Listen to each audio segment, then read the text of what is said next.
শহীদ স্মরণ অনুষ্ঠানকে কেন্দ্র করে তৃণমূল বিজেপি তরজায় উত্তপ্ত হয়ে উঠেছে নন্দীগ্রাম। মঙ্গলবার নন্দীগ্রামের ভাঙাবেড়িয়াতে শহীদ স্মরণে মাল্যদান করেছেন রাজ্যের বিরোধী দলনেতা শুভেন্দু অধিকারী। এরপরেই শুভেন্দুকে তোপ দেখিয়ে তৃণমূল নেতা শেখ সুফিয়ান বলেছেন, যারা শহীদদের খুন করেছেন তাদের নিয়েই এক মঞ্চে শহীদ স্মরণ করছে শুভেন্দু। এই এলাকার মানুষকে খুন করলো।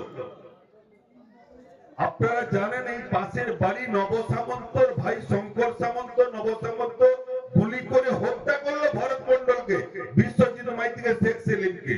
আর সেই নব সামন্ত এবং সিপিএম এর হারমাদরা বিজেপিতে জয়েন করে আজকের এই শহীদ বেদিতে মালা দিতে যাবে। যদি আজকের ভরত মন্ডল বেঁচে থাকতো, পাঠাস করে মুখে করে লাথ মারতো, ওদেরকে সরিয়ে দিত।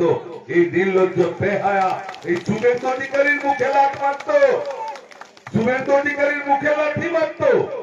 কারণ যারা খুনি তারা আসবে সেই শহীদদের বেদিতে মালা দিতে, এটা হচ্ছে কষ্ট।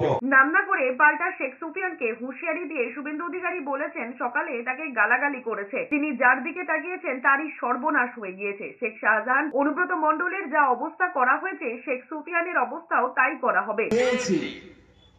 আমি যার দিকে তাকাই ধ্বংস হয়। শাহজাহান ধ্বংস হয়েছে, কেষ্ট 2 বছর জেল খেটেছে। আর এই তারাচাঁদ বাড়ির এই চোরটাকে